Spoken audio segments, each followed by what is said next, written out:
Good afternoon, everybody. My name is Donna Feazell, and I'm your host of Donna's Edge television and radio and podcast talk show. You're hearing my weather alerts go off now. I always silence the phone, but when we have this really nasty like weather that's about to hit us right here in Alabama and North Carolina and South Carolina, I had to keep it on. But again, thank you so much for watching, guys. You can find us on television. That's Abundant Television, found on Roku, Apple TV, and Amazon Fire. And don't forget the podcast on thenewscasters.com. You can also find us on all the social media sites and the radio. Yeah, we are the biggest country station in South Carolina, WZLA. They're 92.9 FM on the dial. I have with me a very special friend and very special person, Alan Mendenhall. Alan, it's so great to always have you on the show. Well, Donna, it's always great to be here. Well, we are tickled and our audience absolutely loves you.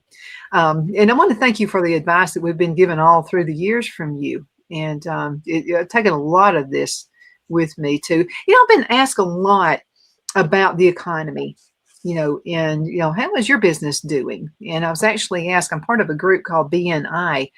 And so there is one of the members of the group is with Edward Jones. And so he just point blank asked me one day, he said, how's your business doing? And I said, it's doing great. I said, I'm not seeing any problems whatsoever. And the reason he asked is he's noticed a lot of folks, he said the people who are saying their businesses are bad are not conservatives. He said the conservatives are saying, oh, yeah, man, my business is going great. And he can tell from the portfolios, and they're not taking money out. They're not asking, how long do I need to leave this in here? He just finds the questions are different when it comes to people who are conservative, people who are not conservative. What are you finding? Are you noticing that same difference? I think that's right. I think a lot of the economic commentators, the talking heads that you see on TV, will give a narrative that plays to whatever base that they want to play to. And in general, the economy seems to be in a great place. Of course, you could always have better jobs reports. You could always have better numbers and figures. But the reality is people sometimes try to compare these numbers to a state of perfection that is unrealistic. Mm-hmm. And what you really need to do is analyze them for their indicators of growth and indicators of progress. And if they're improvements, that's a wonderful thing. We want to see improvements, even if they're just incremental. We want to be moving in the right direction, and we are basically by every measure. I think we are too. And then I always go back to, because you and I are researchers, and so I have a lot of books that pertain to people who actually made it in the Depression, and people who became millionaires out of the Depression, and they just had a different mindset. I mean, they knew we were in one. You don't want to be blindsided and not know what's going on in the world, but they just had a different attitude about it. Do you think attitude plays a lot in whether someone is successful or not? I really, really do. I think that this is a feature that we do not appreciate enough. So people underestimate the value of culture, the importance of culture. People were resilient during the Great Depression, and they were frugal, and they were determined, and they worked themselves out of that. A lot of people attribute more to policy than they ought to because of culture being a tremendous influence. So culture is very important. I mean, if you look at sort of the importance of liberty, human liberty to society, you'll notice that requires order and self-government. So if you just gave everybody the liberty to do whatever they wanted to do, but they were all bad people, they would do horrible things. But if the society is virtuous, the society is moral and ethical and generally good, of course, you always have outliers, you always have exceptions, then the need for more and bigger government welfare programs, the need for more and bigger law enforcement programs, the need for you name it becomes less, because the people are capable of doing it on their own. And that's what you really want to strive for. Of course, there's no utopia. There's no perfect state that we're ever going to achieve. But we can hope that in the aggregate, more people will behave better, control their own lives so that they're not dependent on faraway bureaucrats or some type of managerial government program, and that they realize their own powers and abilities to make their way in life. And that will be fulfilling for them psychologically. That will be greater for their families. And it will be greater in the aggregate writ large as each person contributes something to the sum of the general welfare. Absolutely. I wanted to ask you another question, and this pertains to the way big companies are run. Now, my husband Phil has retired 3 different times. He can't help himself.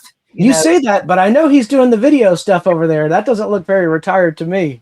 Well, look, this is the easiest thing he's ever done. But now, for a short period of time, he worked at Lowe's, and let me tell you about Lowe's. Okay, so he liked it. He really liked it. But it's some of the policies they had put in place. So this is during the COVID years. This is when I said, honey, Lowe's is just not worth it. Please retire. Okay. I need you in the business anyway. So anyway, this is what they would do. And this is what happens. You've heard when you give somebody an inch, they'll take 10 miles. Okay. Yeah. So what was happening during that period of time, they had less employees and they really didn't care about hiring more. So Phil was in this department that had machinery and saws and all kinds of, like machinery type stuff, for contractors. And so what was happening is in different departments, people were stealing stuff. Well, they were told to let them go. I mean, and Phil said, I would say something because we had our own business. I would have run out in the parking lot and tackled somebody. Well, they were told not to do that. So Phil puts this analysis together, because we've been in business people for a long time. So he talks with his boss, and he said that I've got an idea. He said, you don't hire enough employees. We don't have enough help here. So I if I wanted to, I wouldn't be able to go chase someone out of the parking lot who was stealing something. He said, so what if you just hired one person and let's just say you paid them $20 an hour, just an extra person in each department, because they were having a loss in that one store of over $1 million. Wow. That's a big loss right there. And he said, wouldn't it benefit you better if you hired an extra person in each department? And he said, Phil's a numbers person. So he put it on a graph and a PowerPoint presentation, and everything else, just to show his boss something. He said, wouldn't it make more sense just to hire that extra person? And he said, then that way we could watch more and catch people before they steal something. And what happened is the thugs found out, well, you get by, go to some of these department stores, you'll get by with stealing at least $200 worth of stuff. Well, that word got around to all the thugs, and they were constantly coming in stealing stuff, So that's why they had such a big loss, over $1 million, way over $1 million. Well, Phil's accessibility of this made sense. Okay, hire an extra person and you will not be spending near $1 million in salaries. Yeah. I worked retail in high school, and I remember being at Kmart, and there was somebody whose job was to do that. And this person had like a radio and a little earphone. Mm-hmm. And when you were walking the aisles, stocking shelves, or whatever it was that you were doing, if you saw something suspicious, you just walkie-talkied or radioed or whatever that person and said, aisle 10, there's a suspicious thing going on. And that guy would act as because he was undercover.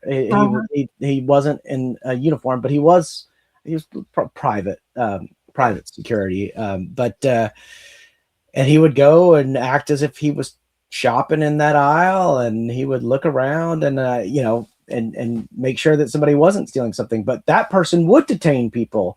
Yeah. And I don't know now, this isn't a specific area of law that I know a lot about. So I don't know if there were legal issues with detaining somebody in that way, or, I don't know why stores now train people to just let shoplifters go.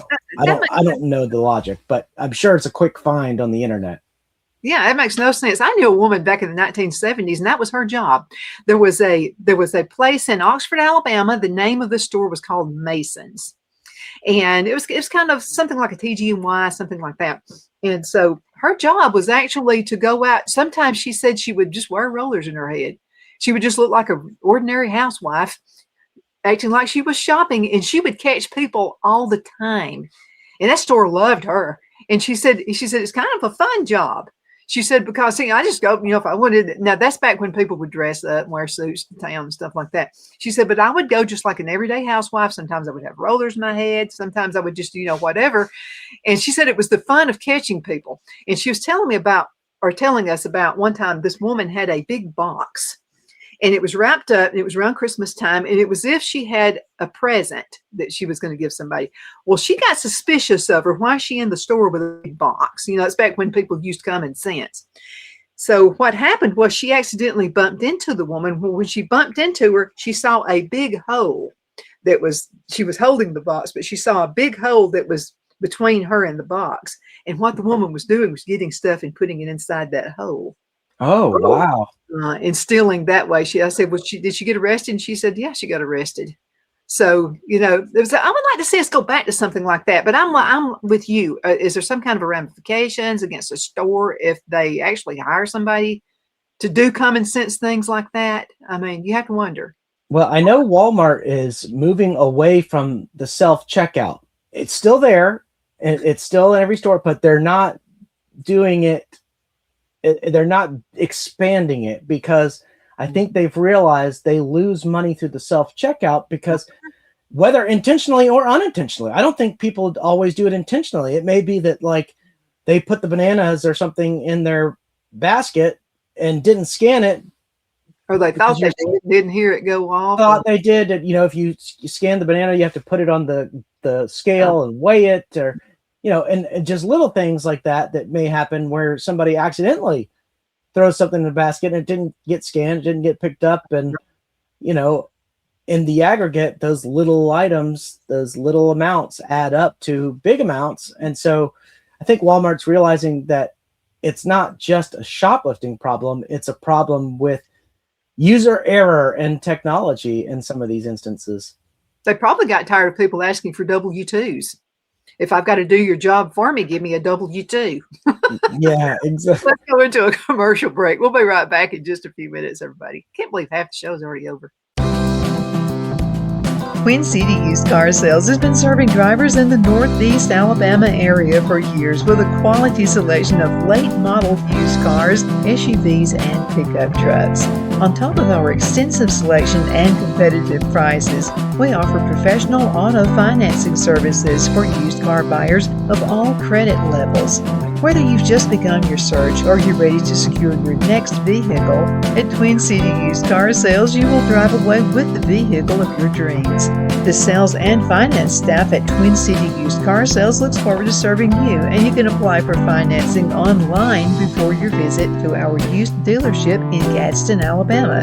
Check us out on the web at twincityusedcars.com or go by our location at 901 First Avenue, Gadsden, Alabama.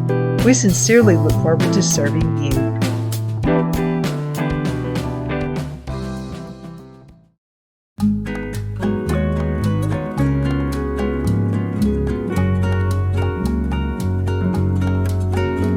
At Lamone's Mexican Restaurant, located in Henniger, Alabama, and voted Best Mexican Restaurant of DeKalb County, Alabama 2020, we're here to serve you with authentic Mexican cuisine. Order easily online by going to lamonsmex.com or call 256-657-3999 to place your order.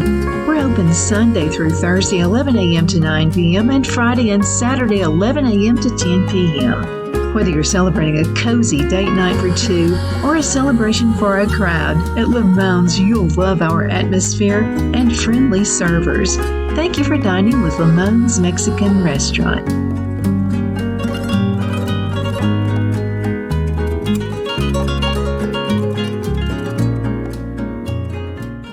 At Liberty Bank, we're all about community, whether it's to help with a charity fundraiser or help families in need. Toys at Christmas or a local football team, we're here for you. You see, we realize the importance of family. Sometimes it's to build a new home or necessary home repairs. We're here for you.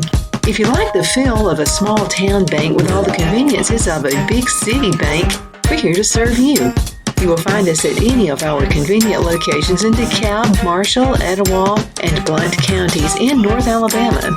You can call and speak with any of our friendly staff at 256-659-2175 or check us out on the web at libertybankal.com. And thank you for your support of our community. Member FDIC Equal Housing Lender.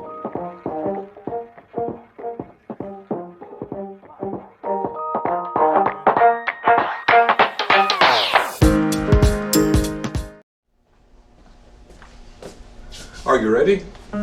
We all wonder what tomorrow will bring, but the future lays itself at the feet of the prepared and surrenders to the will of the persistent. It's not easy, but today shapes you so you can shape tomorrow. With Northeast Alabama Community College, when the future asks if you're ready, you can answer. Yes. Begin your future at Northeast Alabama Community College.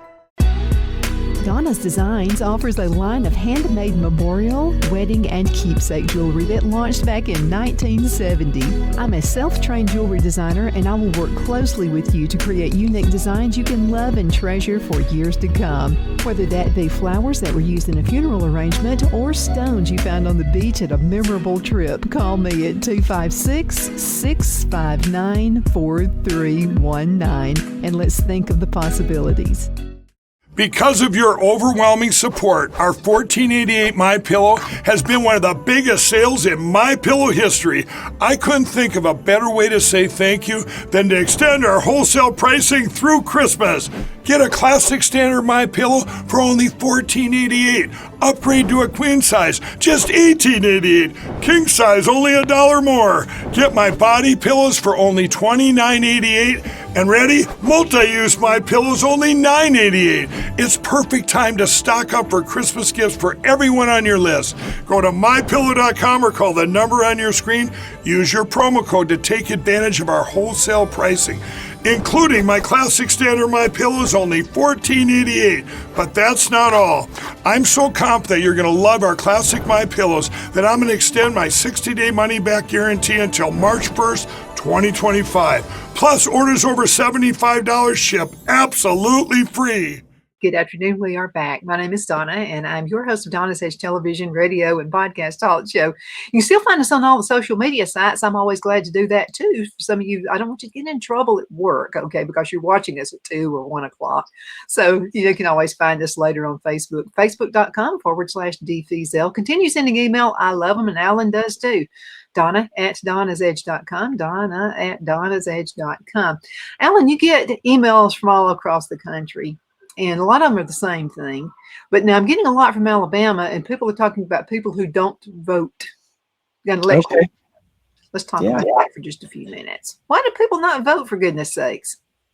Well, I don't know why everybody makes these kinds of decisions. Some people, I don't want them to vote. Well, you know, in general, so I know in countries like Brazil, voting is mandatory.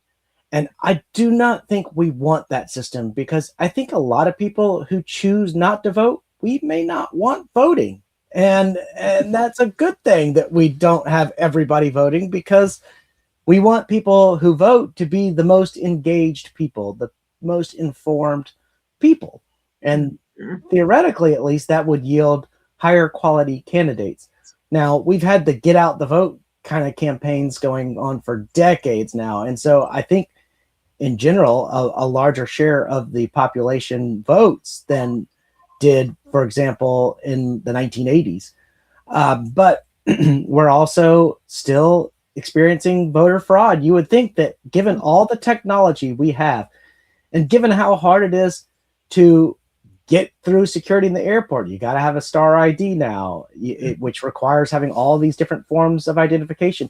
If you are going to go through all that to fly on an airplane, why shouldn't you go through that to vote? I mean, it's not that hard. And we want to prevent fraud, and we're still seeing fraud, and that's a shame. I mean, look at the things that we're now discovering about Fulton County, Georgia, and the fraud coming out of there. This stuff should never happen. A lot of people say, well, show us the proof of fraud. Well, the problem with fraud is that it's not done to be seen. It's not done to be exposed. That's like, you want to go commit all these crimes. You don't do it with the goal of getting caught. You're supposed to conceal it. So that's why it's hard to prove things that are, being done deliberately so that they can't be proven. Well, my grandparents always worked in the voting polls. And this is back in the old days. And this is back when you only had a piece of paper, you had a pencil, and you circled blah, blah, blah, blah, blah. We didn't have any of the machines and all that kind of stuff that we do now. But it seems like we had less fraud back in those days. So do you feel like the new technology is it easier to cheat? I don't know because I haven't studied that particular issue, and I don't necessarily know all the different ways voting was done. I know in the early republic that a common form of voting was not to have a private ballot. You had to walk up on stage and in front of your entire community, hold up and put your vote into a jar in front of, and people would be yelling at you, screaming at you, might even throw a tomato at you if you voted a way that they didn't like. And I don't know. I don't think I would be advocating that type of voting over the private ballot, but there's something to be said for having to publicly own your decision in front of your community. And that's a different era. But I still think that given the technology we have, it is shocking that we can't just eliminate voter fraud. I mean, it's really ridiculous. Well, another thing my grandmother said, and of course they'd have to go to classes and all this kind of stuff to make sure, they're doing everything the right way because, rules change, vary from year to year. But she said the important thing was always they could not leave until every last vote was counted. But it didn't take them near as long as it takes nowadays because I helped. I wanted to do it a couple of times because my grandmother did. And to me, if you're doing everything is computerized, why are you there until 9 o'clock? I mean, it makes no sense. It looks to me like that once you throw that in there into the machine, it should be instantly counted. You should be able to go on ahead and leave. I mean, It's the last person comes in, you should be gone. Well, I do think it's significant that during the 2020 election, we were in the pandemic and there were all these different exceptions and different ways to vote because people were concerned about the COVID stuff or allegedly concerned. And then the next presidential election, when people are paying a lot more attention, the results of the election were stunningly different. Yeah. Stunningly different. Well, I just find it interesting that they did it the old fashioned use a piece of paper way, and they were out earlier than using a computer. Yeah, it's interesting. Because I find it really interesting because if we had to go back to the days of our bookkeeping system for our business, okay, I love the computer because it's more efficient. We're done, blah, blah, we're through with it. But I remember back in the earlier days when we started way back a long time ago before we had computers, it took a while to do the books. I mean, that was a full-time job just right there. But now it's just within minutes. You're done. You send invoices out, you get paid, you're done. You put it in the computer. I think we're going to hear a lot more about election integrity in the coming months. 2026 leading up to midterms will be an exciting year. Mm-hmm. And I know all the political junkies are going to be following the different races in the different states, in particular the swing states, to see whether the Republicans can hold on to the House or, whatever it is that people are going to be looking for. It's going to be an interesting time. I know in Alabama, we've got some exciting races and we'll see how these turn out. Oh, yeah, absolutely. So I wanted to ask you another question, about 4.5 minutes left in this segment. And this actually pertains to the election year, but I wanted to ask you about your analysis of President Trump's first year in office, second term.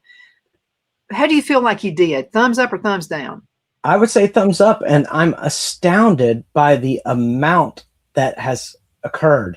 And we almost forget because so many things are happening and they're so large scale that it's easy to forget things that happened, a few months ago. It's easy to forget, oh, the one big beautiful bill passed over the summer.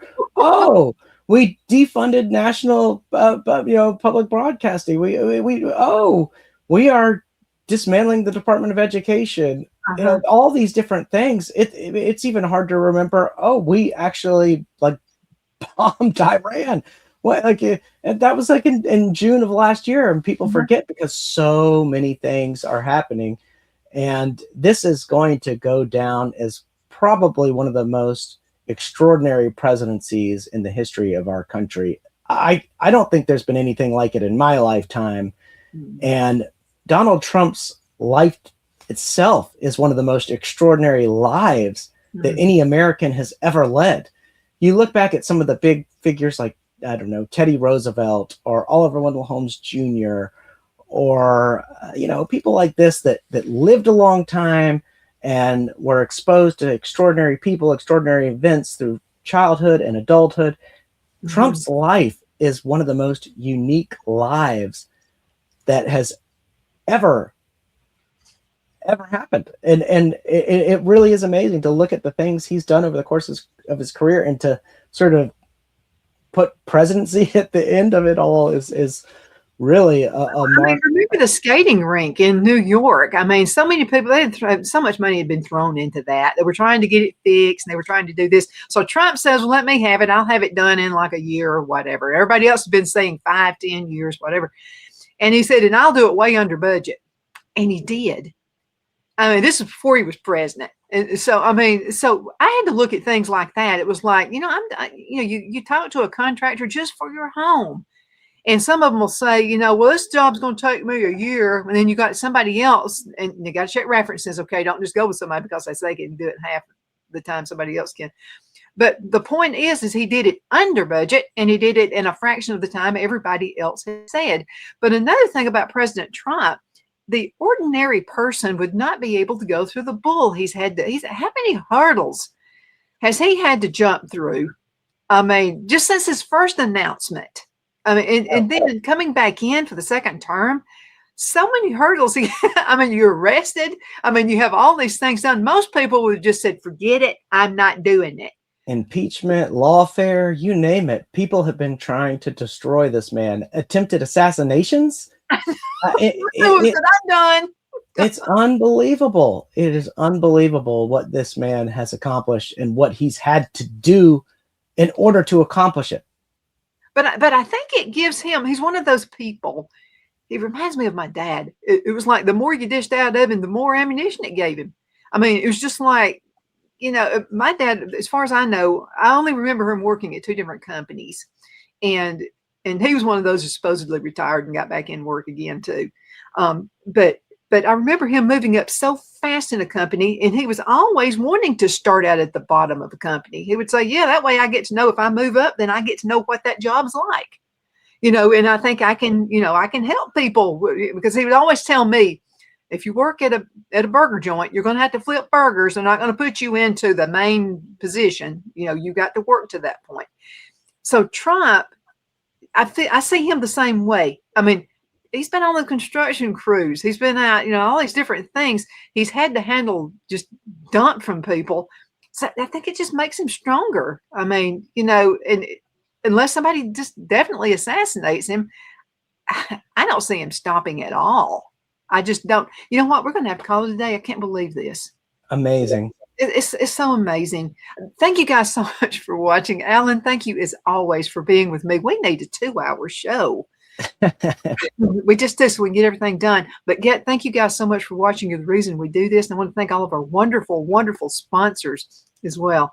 Thank you again for being with us. We'll see you guys next time around. Have a great one.